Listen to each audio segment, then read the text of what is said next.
Ini dia Bang Hipsi. Ini dia. Kolaborasi lah kunci ya. Kira-kira kita akan sesuai dengan judulnya nih Bang Hipsi. Jadi itu judulnya. Oh iya dong. Ini informasi menurut saya penting banget. Kenapa? Karena banyak juga teman-teman UKM yang nggak tahu informasi ini gitu ya.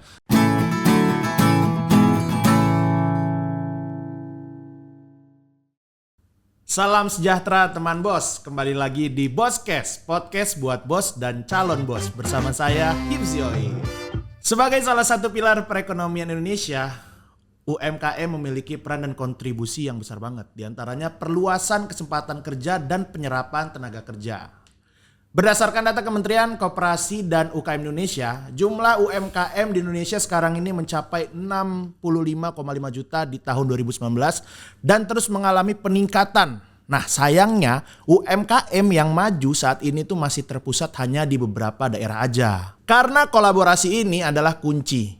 Nah makanya kita bahas lebih dalam apa bentuk kolaborasi yang diharapkan, apa mau pengusaha besar berkolaborasi dengan pengusaha kecil. Yuk kita tanya Bang Pradana Indra Putra selaku staf khusus bidang peningkatan usaha nasional Kementerian Investasi BKPM. Halo Bang, apa kabar Bang? Halo Bang Hipsi, sehat alhamdulillah. Sehat Bang ya? Alhamdulillah sehat.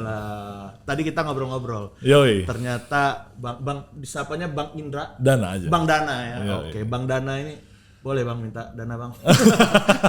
Pas ya karena namanya Dana, orang-orang bisa minta dana sama dia invest sana, invest ini ya. Sayangnya nggak ada sih di gue.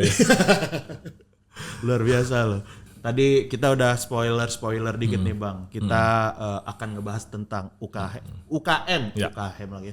Dan dari data-data yang ada, katanya UMKM itu bener Bang, masih terpusat di beberapa daerah aja. Ya, sebenarnya sih secara prinsip benar Bang Hipsi. Tapi yang bagi saya lebih relevan itu bukan konteksnya bukan apakah benar UMKM itu lebih maju atau terpusat di daerah tertentu saja. Tapi yang kita bahas bukan majunya nih. Kan definisi maju itu apa sih? Pertama itu dulu. Berarti bagi saya itu kita bicara skala. Gitu ya. Kalau jadi biasanya UMKM di beberapa kota besar misalnya let's say gitu ya. Mereka skala ekonominya atau skala perusahaannya lebih besar dibandingkan yang lain. Kira-kira gitu. Nah, tapi yang lebih relevan lagi bagi saya adalah bukan soal majunya, tapi kesempatan untuk majunya. Oke, nah ini yang ada ketimpangan nih. Jadi sebenarnya saya bisa katakan bahwa beberapa UMKM gitu ya, utamanya di kota-kota besar, mempunyai kesempatan untuk maju ya lebih besar dibandingkan yang lainnya. Kira-kira gitu. Dua hal nih. Akses informasi sama akses ekonomi gitu. Jadi dua hal itulah yang bagi saya menyebabkan adanya ketimpangan kesempatan. Sekali lagi ketimpangan kesempatan bagi para UMKM ini untuk maju atau tumbuh lebih besar lagi. Jadi kira-kira gitu sih yang membedakan gitu. Bang gitu Dana sih. tahu nggak UMKM yang paling melesat di Indonesia itu ada di daerah mana aja? Pastinya gini sih. Jadi memang UMKM itu kan pasti gini. Majunya satu usaha, nggak hanya UMKM sebenarnya. Maju satu usaha pasti pertama tergantung dari marketnya dulu. Iya kan? Siapa sih yang beli? Kalau yang beli makin banyak, makin gede perusahaannya. Kira-kira gitu kan? Segampang gitu. Berarti kalau misalnya kita bicara mana yang paling banyak beli gitu ya. Kalau sebelum ada digital gampang aja. Berarti Jawa dengan luar Jawa. Jawa gede banget kan, penduduknya banyak banget. Berarti harusnya UMKM yang ada di Jawa lebih maju. Ya iyalah, karena pembelinya banyak banget gitu kan. 60% lebih kali kira-kira gitu. Nah tapi kalau sekarang udah ada digitalisasi gitu ya, harapannya adalah membuka akses itu kan sekarang gitu. Nah tapi ya kalau boleh saya katakan memang UMKM ini biasanya ya yang lebih maju lebih cepat itu satu di kota-kota besar. Ya. Jakarta ya termasuk. Ya Jakarta pastilah. Jakarta, apalagi di pulau-pulau Jawa, Surabaya, kalau di Sumatera misalnya Medan, Palembang gitu ya. Kenapa? Ya pertama. Bengkunat nggak tuh Bang? Apa? Tahu nggak daerah Bengkunat? Tahu kan? Itu Lampung. Iya betul. Nah kira-kira di kota-kota besar itu kenapa salah satunya pasti karena juga daya beli. Iya. Ya kan? Karena misalnya di kota-kota besar daya beli juga lebih tinggi. Yang kedua adalah daerah-daerah industri. Gitu. Kenapa? Ya karena mereka daya belinya meningkat kira-kira gitu kan. Karena oke dia bukan kota besar tapi pabrik banyak gitu kan yang dalam tanda kutip di mana berarti orang yang bekerja di pabrik situ dia mempunyai pendapatan yang tetap dan lain-lain. Jadi di daerah-daerah inilah biasanya UMKM ini lebih cepat tumbuh gitu. Gitu sih kira-kira. Berarti menurut Bang Dana gimana nih biar UMKM kita itu biar bangkitnya itu bareng-bareng gitu di seluruh daerah Indonesia, Bang. Ini dia Bang Hipsi. Ini dia. Kolaborasi lah kunci ya. Kira-kira kita akan sesuai dengan judulnya nih Bang Hipsi. Jadi Oh, itu judulnya. oh iya dong. Iya, kok malah baru tahu. Kok malah tahu. Ini hostnya narasumber ya? Enggak tahu Bang, saya pura-pura kok. Apa nama? Jadi intinya gini Bang Hipsi. Jadi ini kalau kita bicara gimana sih caranya gitu ya. Bagi saya konteksnya dua nih sekali lagi. Kalau kita bicara konteks pemerintah, ini sebenarnya udah banyak atau udah ada beberapa effort atau bentuk ikhtiar pemerintah untuk memeratakan ini semua, gitu ya. Jadi sebelum kita bicara UMKM dulu Bang Hipsi, gitu ya. Tadi saya udah bilang nih bahwa pertumbuhan atau perkembangan si UMKM-nya itu pasti juga tergantung sama apa sih daya beli, daya saing, akses ekonomi, semua itu kan. Nah, oleh karena sekarang salah satunya nih Kementerian Investasi BKPM, salah satu motonya lah kira-kira gitu ya, itu ialah investasi berkualitas dan investasi merata. Nah, merata ini apa sih? Yang dimaksud merata adalah sekarang kita mendorong bagaimana caranya investasi itu nggak hanya di Pulau Jawa, tapi juga di luar Pulau Jawa. Makanya sekarang udah beberapa tahun terakhir pemerataan antara luar Jawa dengan Jawa ini alhamdulillah udah seimbang dan bahkan luar Jawa lebih tinggi, gitu. Karena emang secara sengaja pemerintah tuh pengen kayak gitu. Gitu. Karena kita sadar kalau misalnya ini hanya di Jawa terus saja, tadi akses ekonominya di situ-situ aja. Betul. Kira-kira gitu kan. Itu yang paling pertama nih Bang Hipsi. Yang kedua, pasca Undang-Undang Cipta Kerja gitu ya, banyak banget sebenarnya bagi saya udah kita lakukan dalam konteks usahanya pemerintah. Pertama, kita sekarang itu diwajibkan pemerintah pusat daerah itu ya untuk memitrakan antara UMKM dengan perusahaan besar. Itu wajib dimitrakan. Tapi emang yang punya kewajiban itu pemerintah pusat dengan daerah gitu. Jadi buat teman-teman di sana nggak apa-apa nih, kita juga encourage para teman-teman UMKM ngomong bicara sama pemerintahnya di masing-masing daerahnya, tanya gitu ya, nih apa nih saya bisa kapan atau bagaimana pemerintah bisa bantu saya untuk dimitrakan dengan perusahaan-perusahaan besar di sana, kira-kira gitu. Ini udah amanat undang-undang gitu. Yang kedua, dalam konteks sekali lagi kesempatan akses ekonomi, pemerintah pusat, daerah, dan bahkan BUMN sekarang itu diwajibkan ya 30-40% budgetnya atau anggarannya itu diwajibkan untuk diberikan kepada UMKM. Jadi ini bentuk apa ya? Bentuk dukungan atau afirmasi kebijakan pemerintah nih. Untuk gimana caranya kan ya dulu kan bisa dianggap ini B2B lah, biarin aja gitu ya. Kita nggak mau ikut campur, pemerintah nggak mau intervensi di situ gitu kan. Nah tapi sekarang sudut pandang itu dirubah. Pemerintah harus masuk, pemerintah harus intervensi. Gitu kan, gimana caranya agar dipaksa biar UMKM ini maju gitu. Karena kalau nggak ada pemaksaan kayak gitu, takutnya kesempatan nggak pernah datang Mas. Ketiga, area komersil. Ini undang-undang juga nih, itu kurang lebih 30%. Jadi dimanapun ada area komersil, 30% dari area misalnya 100 meter persegi nih ya, 30% areanya itu wajib diberikan kepada UMKM dengan harga sewa juga yang diskon, kira-kira gitu. Jadi beda juga. Jadi ini aja nih udah saya belum masuk ke program nih bahkan. Ini baru regulasinya yang dicanangkan oleh pemerintah sebagai bentuk dukungan. Ini informasi menurut saya penting banget. Kenapa? Karena banyak juga teman-teman UKM yang nggak tahu informasi ini gitu ya. Jadi makanya informasi ini penting untuk saya sampaikan di awal biar teman-teman tahu, aware gitu. Sekali lagi kenapa saya perlu ngomong kayak gini? Dua hal tadi soal masalah ketimpangan, akses kesempatan atau informasi sama akses ekonomi. Makanya informasi ini penting. Nah, berikutnya gitu ya, secara program nih, BKPM sendiri kita udah mewajibkan, kita punya program 2. Apa tuh Bang? Kolaborasi sih intinya. Kolaborasi adalah kunci. Jadi sekarang seluruh perusahaan yang mau mengajukan fasilitas gitu ya. Fasilitas itu apa sih Bang Hipsi? Jadi kalau bagi teman-teman yang nggak tahu, ini emang ekonomi banget sih termsnya. Jadi ada tax allowance, tax incentive, master list dan lain-lain. Intinya tuh fasilitas lah, fasilitas perpajakan lah kira-kira gitu ya. Perusahaan tuh ngajuinnya ke sini. Kita akan approve kalau mereka berkolaborasi dengan UMKM. Itu kita mintakan. Kalau nggak ada UMKM-nya yang kita seleksi dan kita lihat atau kita overview, kita nggak akan terima itu. Itu. Jadi ini juga salah satu bentuk dari dukungan pemerintah gitu ya kira-kira terhadap UMKM itu agar mereka bisa bergandengan tangan kira-kira gitu. Yang kedua, kita juga proaktif nih Bang Hipsi untuk datangin perusahaan-perusahaan besar. Kita punya program namanya kemitraan perusahaan besar dengan UMKM, memang nama programnya. Untuk bagaimana perusahaan besar tuh kita mintakan dalam tanda kutip pekerjaan. Misal Bang Hipsi nih perusahaan besar, Bang Hipsi Saya minta dong beberapa pekerjaannya untuk saya berikan kepada UMKM di sekitar Bang Hifzi juga. Itu kita minta kepada perusahaan-perusahaan besar. Nah, yang dimana biasanya perusahaan besar tuh ngasih list tuh pekerjaan atau vendor-vendornya misalnya gitu. Nah, itu kita cari tuh UMKM sekitarnya. Nah, ini kenapa penting Bang Hifzi? Menarik. Jadi untuk program ini secara khusus ya, Pak Menteri kita kan memang dari daerah juga ya. Dia dari timur Indonesia dan dia makanya berasa banget gitu. Kita kalau dengar dia bicara tuh soul-nya ada banget. Karena emang dia dari bawah. Merasakan dia dari bawah, terus juga dari timur Indonesia gitu kan yang kita juga dulu merasakan sedikit ketimpangan itu. Nah, dia tahu banget gitu. Dia secara lapangan dia tahu banget. Makanya dia selalu bilang sama kita, program ini penting kenapa? Karena seringkali gitu ya. Misalnya katakan lagi nih, ada perusahaan, kan banyak ini Mas Hifzi. Kenyataannya banyak perusahaan di daerah, kantor pusat di Jakarta. Iya, betul. Ya kan, di daerah karena emang kesempatan bisnisnya di daerah. Tapi secara administrasi di Jakarta. Oke? Nah, seringkali Bang Hifzi, misalnya katakanlah saya pabrik apa, let's say saya pabrik sepatu atau misal apa ya, mobil deh gitu ya. Saya di daerah A misalnya gitu.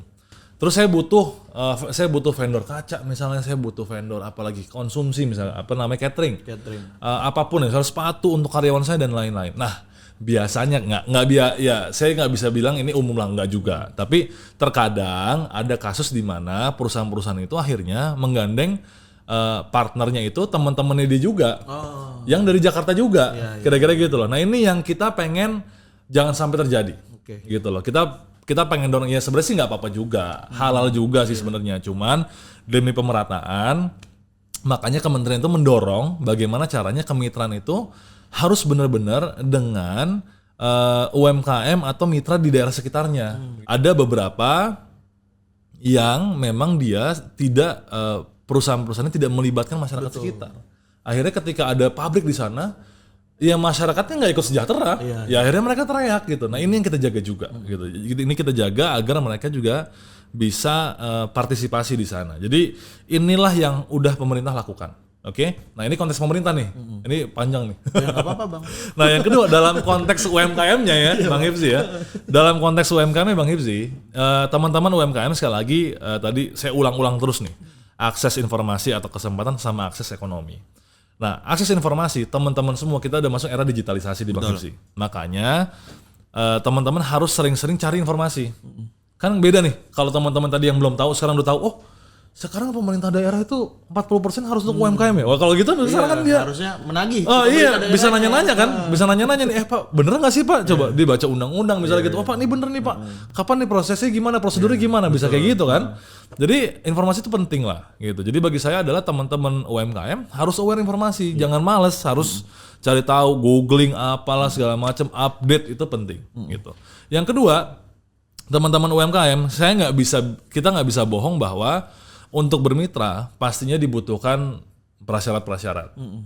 Makanya dalam bekerja, dalam berusaha ya harus benar juga. Maksudnya produknya harus baik dan lain-lain agar cepat diterima. Gitu. Jadi dua itu aja sih sebenarnya. Sederhana, emang dilakuin aja susah. Cuman emang ya sebenarnya kuncinya sederhana. Gitu Bang Hifzi. Secara umum. Iya nggak produknya asal-asalan, tapi pengen dapat investasinya yang besar ya Bang. Betul. Nah Bang, kalau tadi kan Bang Dana udah bilang ya, salah satu caranya dengan kolaborasi. Iya betul. Nah, sebetulnya kolaborasi yang sehat itu gimana sih Bang? Soalnya kan sering kita temuin ya di lapangan, pengusaha itu cenderung oportunis gitu. Jiwanya masih kompetisi Bang. Gimana tuh Bang biar sehat kolaborasinya Bang? Ya sebenarnya kalau kita bilang pengusaha itu oportunis, ya pasti oportunis lah ya. Namanya juga pengusaha gitu. Saya juga jual oportunis. Pasti cari untung gitu kan. Malah harus oportunis, tapi oportunis yang positif. Iya, harus gitu. baik juga, harus bermanfaat juga. Maksudnya oportunis yang cari momentum yang pas gitu kan ya. Nah, tapi kalau kita bicara kolaborasi sehat gitu ya, memang sekali lagi ya sederhana gitu ya. Kolaborasi sehat itu yang penting secara prinsip adalah ya bermitra dengan adil aja. Sebenarnya sederhana banget, bermitra dengan adil aja. Apa yang sudah dijanjikan itu dilaksanakan, gitu kan. Apa yang sudah menjadi norma umum ya itu yang dijalankan, gitu kan. Tadi ya kalau misalnya bayar jangan terlambat, ya kontrak jangan berubah, gitu kan. Kira-kira kan di sisi pengusahanya juga atau mitra yang ininya juga kalau misalnya dikasih spek jangan berubah, gitu kan. Deliverynya juga jangan terlambat, gitu kan. Sebenarnya sederhana aja gitu. Nah ini tapi sederhana ini kenyataan di dunia nyata kadang-kadang nggak begitu, Bos. Jadi ini yang kita inginkan gitu ya. Jadi kemitraan yang adil aja sebenarnya, sesederhana itu kalau kita bicara itu. Tapi sebenarnya setelah kolaborasi itu, misalnya perusahaan besar dengan UMKM itu ada pengawasan juga nggak sih Bang dari Kementerian Investasi? Iya. Atau ya udah aja gitu, mereka ya udah berkolaborasi aja. Gitu. Sebenarnya gini, jadi kalau kita bicara soal konteks pengawasan ya, kalau secara umum memang kita tidak lakukan secara umum bahwa semua perusahaan harus berkolaborasi. Itu sih nggak ada gitu. Pun di undang-undangnya itu diwajibkan pemerintah. Gitu kan. Kita juga karena gini, pemerintah ini kan positioningnya kita juga tidak mau terlalu intervensi, tapi juga nggak mau lepas tangan. Jadi emang harus agak-agak di tengah lah gitu, harus main cantik lah kira-kira gitu. Jadi yang kita bisa lakukan mendorong, sebenarnya itu yang kita bisa mendorong. Tapi memang apapun yang, tapi tadi kalau misalnya ada perusahaan yang dapat fasilitas gitu ya dari pemerintah, tadi kemudahan perpajakan dan lain-lain itu kan bagi kami pemerintah kan. Oh, Anda udah dapat kemudahan nih gitu. Boleh dong pemerintah juga minta tolong kan kira-kira gitu, karena itu yang kita bisa lakukan gitu. Tapi kalau misalnya secara umum kita melakukan pengawasannya iya. Tapi dalam konteks misalnya Bang Hibzi perusahaan besar nih, saya lihat Anda belum bermitra nih, misalnya gitu kan. Oh, Anda saya sanksi deh. Oh, enggak juga sih gitu. Bahaya juga gitu. Takutnya kan nanti kalau semua dipaksa pemerintah kan ini iklim usaha juga nggak begitu baik kan. Jadi harus seimbang. Tapi kita mengawasi itu. Kita melihat itu karena minimal mencegah lebih baik lah daripada mengobati kan, dan daripada ribut-ribut nanti belakangan kayak tadi saya bilang, ya mending kita mencegah dengan memberikan akses ekonomi itu kepada yang lain. Kira-kira gitu Bang Hibzi. Gitu sih. Nah, nih Bang, kalau misalkan ya kita udah niat kolaborasi, tapi kita masih was-was gitu. Partner kolaborasi kita nih bagus apa enggak gitu. Ada nggak sih Bang dari Bang Dana kiat khusus gitu untuk menyaring partner kolaborasi kita Bang?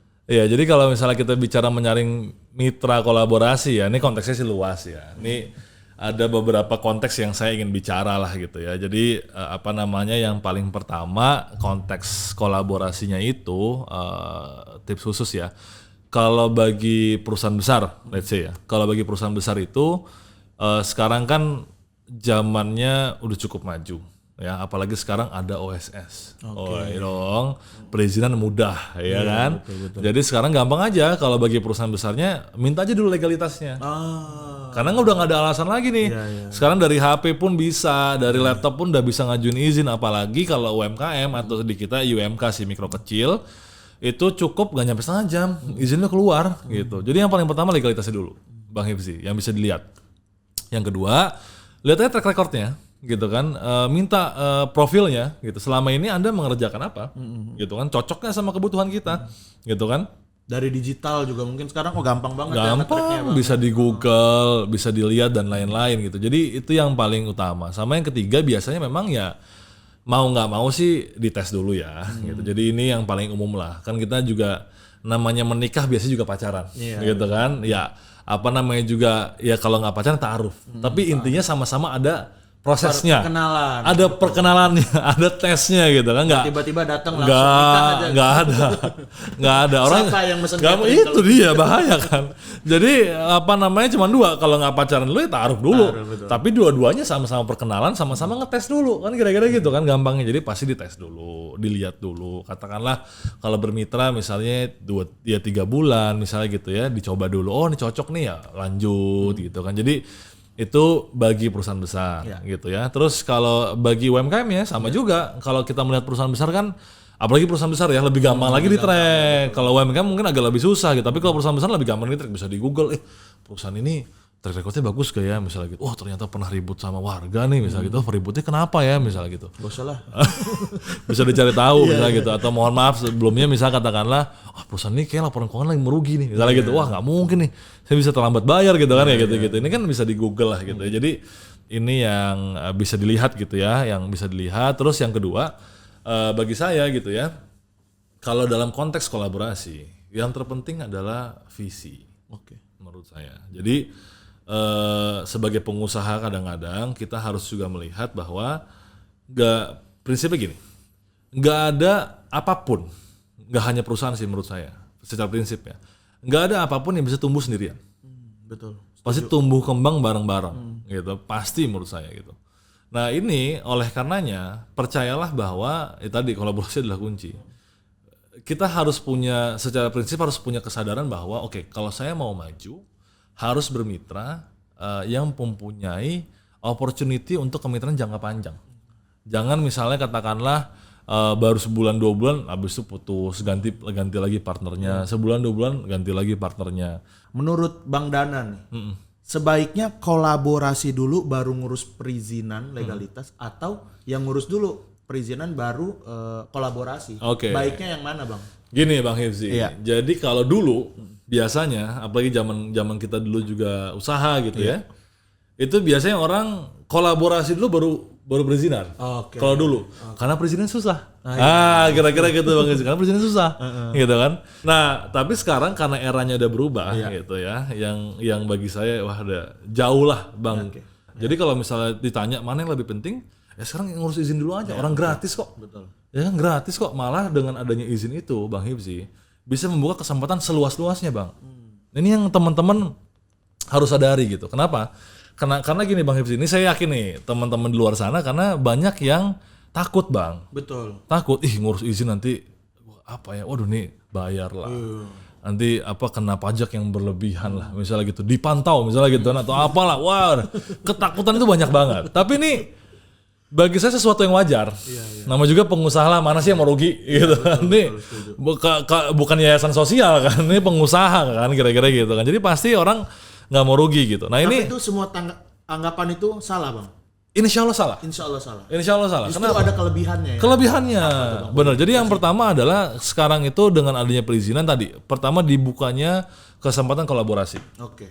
Gitu ya, karena sekarang logiknya dari mana sih perusahaan besar bisa ngelihat UMKM ini benar atau enggak? Oke. Iya enggak? Tadi ya legalitas. Legalitas.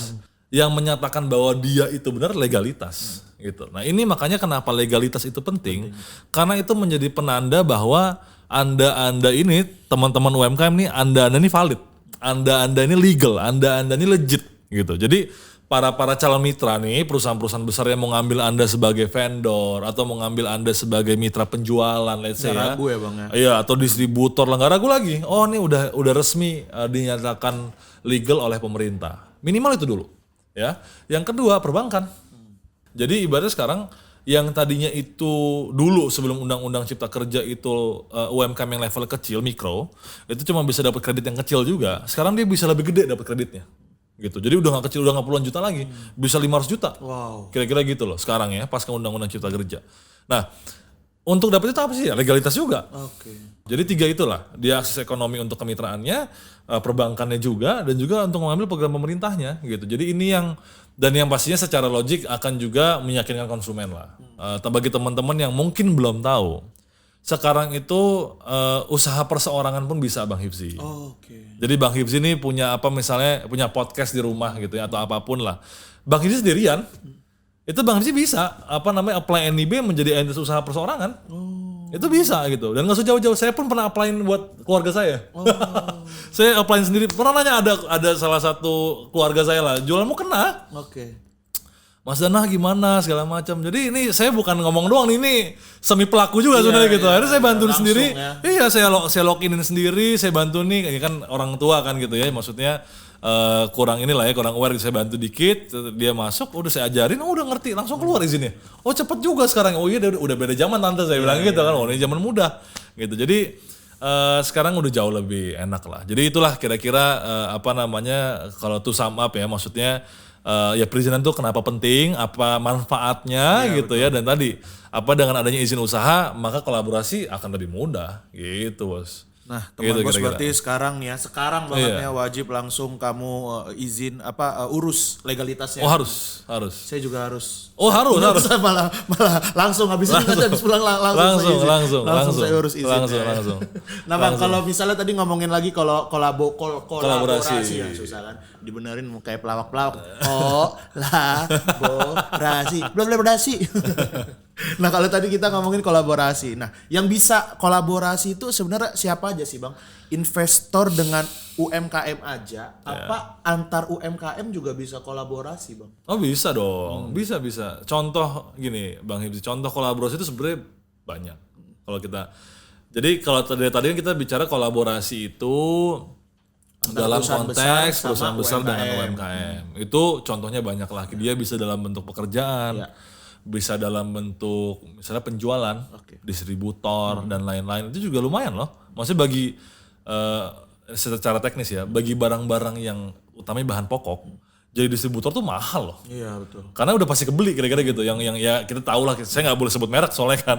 Tapi misalnya bahan-bahan pokoknya misalnya minyak goreng lah, apa yang gitu-gitu, beras lah yang udah pasti kira-kira tuh pembelinya tuh ada. Itu distributor tuh mahal juga. Yang ketiga investasi juga ada. Kan makanya beberapa perusahaan kan ada yang namanya CSR, ada yang namanya community development. Itu juga dalam bentuk investasi. Itu bentuk-bentuk kolaborasi atau bentuk-bentuk kemitraan. Gitu ya. Nah kalau antar UMKM juga banyak. Misalnya katanya bidangnya saling melengkapi. Kenapa enggak? Dia bisa tuh ya Bang. Bisa complement each other gitu. Misalnya katakanlah gini deh, katakanlah di industri kreatif misalnya antara IO sama vendor katakanlah kamera ya. sound system, make up artist. Mereka juga kolaborasi kok. Gue sama lu saling jualin ya. Kalau lu dapet klien lu jualin gue. Kalau gue sama lu jualin gue, ya dibalik-balik aja kan. Itu juga bentuk kolaborasi. Kemarin aku ngeliat website studio foto gitu, di situ ada talent modelnya juga. Ternyata udah banyak ya kolaborasi. Betul. Itu bentuk kolaborasi. Jadi saling memperkuat kan kira-kira gitu kan. Atau misalnya katakanlah apalagi yang lain saya di industri-industri lainnya gitu, di makanan minuman, let's say misalnya atau apapun itu kan bisa dibuat paket-paket atau segala macam bisa lah. Nah tapi intinya memang kolaborasi, sekali lagi kolaborasi adalah kunci. Dan memang bisa antar kelas perusahaan besar dengan UMKM, bisa sesama kelas antar UMKM ya, bahkan kalau perusahaan besar udah sering lah ya gitu. Jadi bisa dua-duanya. Nah kalau dari Bang Dana nih ada tips nggak sih Bang? Kan sekarang kayaknya dunia digital juga sangat pesat sekali berkembang ya Bang, buat marketing lah. Nah kalau dari Bang Dana ada tips nggak nih biar kolaborasi memanfaatkan digital? Jadi memang sekarang pertama identitas digitalnya dulu paling dasar harus ada. Identitas digital, mau itu kan bisa di sosial media, bisa di website, bisa di apapun lah gitu. Tapi identitas digital tuh wajib ada, biar teman-teman semua bisa dikenal. Produknya dipajang lah, apalah gitu. Kita nggak ada yang tahu lah dari mana dari mana pembelian dan kolaborasi itu. Yang kedua, ya pastinya dalam konteks tadi misalnya ya, dalam konteks program-program pemerintah tadi kita matchmaking antara UMKM sama perusahaan besar gitu ya. Ya pasti si perusahaan besar kan tadi kan akan ngelihat. Betul. Bang Hifzi kan. Nah ketika misalnya kita kasih profil, kadang-kadang bisa juga nggak percaya. Ini profil buatan lagi. Bener nggak sih gitu. Tapi kalau misalnya di website atau di social media ada historinya. Ya kan ada historinya gitu. Nah ini yang penting juga gitu, bahwa ini juga akan menjadi identitas ya, akan menjadi identitas bagi UMKM ini untuk loncat gitu, untuk loncat. Jadi ada batu loncatannya gitu. Itu yang menjadi penting. Yang ketiga pastinya ya sekarang informasi itu di mana-mana lah. Nah, makanya di era sekarang kita harus aware sama informasi itu, pintar-pintar nyeleksi. Kan banyak lah sekarang platform jual beli ada. Ya kan? Kalau butuh modal platform peer to peer ada. Semuanya ada gitu. Jadi sebenarnya lebih kepada yang penting teman-teman aware aja, rajin-rajin cari tahu gitu loh. Oh kalau misal di platform jual beli ini apa nih kesempatannya? Coba pajang misal produk-produk kita misalnya gitu. Kita nggak ada yang tahu lah kesempatan-kesempatan itu. Jadi intinya sekarang kesempatan itu dengan dunia digital sudah sangat terbuka lebar dan harus mampu dimanfaatkan. Gitu sih Bang Hifzi. Menarik banget ya Bang ya, luar biasa nih. Siap. Aku jadi terbuka sekali nih setelah ngobrol dengan Bang Dana, dan teman bos juga pasti banyak sekali insight yang bisa didapat dari obrolan ini. Dan terakhir nih Bang Dana. Siap. Pesan untuk pelaku usaha dan investor untuk bisa saling berkolaborasi ke depannya nih Bang. Oke. Buat teman bos, jadi yang paling pertama saya balik lagi nih Bang Hifzi, yakinlah bahwa tidak ada satupun yang bisa tumbuh kembang atau maju sendirian. Semua pasti punya mitra, semua pasti berkolaborasi, semua pasti berpartner gitu ya. Dengan mitra tersebut pasti juga akan membawa kemajuan satu sama lain, ya kan? Dengan yang perusahaan besar juga akan maju, UMKM-nya juga akan maju. Mau sesama UMKM pun juga sama gitu ya. Dan biasanya dengan model strategic partnership atau kolaborasi atau kemitraan akan jauh memudahkan. Ya, akan jauh memudahkan dari segi cost, dari segi experience gitu ya. Contoh kecil misalnya, kalau perusahaan besar gandeng UMKM di sekitarnya, dia akan juga mengamankan perusahaan itu. Minimal gitu kan. Kalau ada apa-apa ikut membantu. Karena kalau sampai perusahaan besar kenapa-napa mata pencarian dia hilang. Iya betul. Iya kan, akan saling membantu. Itu contoh paling gampang deh. Contoh paling real gitu ya soal kolaborasi ini. Dan yakinlah bahwa sekarang udah eranya kolaborasi. Saya tadi disebut contoh-contohnya di era sekarang udah nggak zaman lagi kalau nggak kolaborasi. Semua harus kolaborasi. Kira-kira gitu. Dan jangan lupa teman-teman semua urus perizinannya, legalitasnya sangat mudah teman-teman UMKM. Dan begitu banyak sekarang program-program pemerintah di mana-mana. Yuk, yang udah jadi pengusaha, sekali lagi urus di OSS, berkolaborasilah, carilah kesempatan-kesempatan kemitraan itu.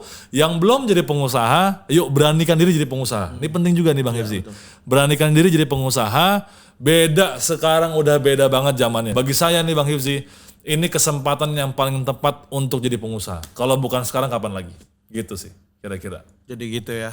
Teman bos ya luar biasa nih ya. Berarti dengan kolaborasi antara investor dan UMKM di berbagai daerah, ini harapannya bakal terwujud ekonomi yang merata ya Bang. Yes, Membuka lebih banyak lapangan pekerjaan. Betul.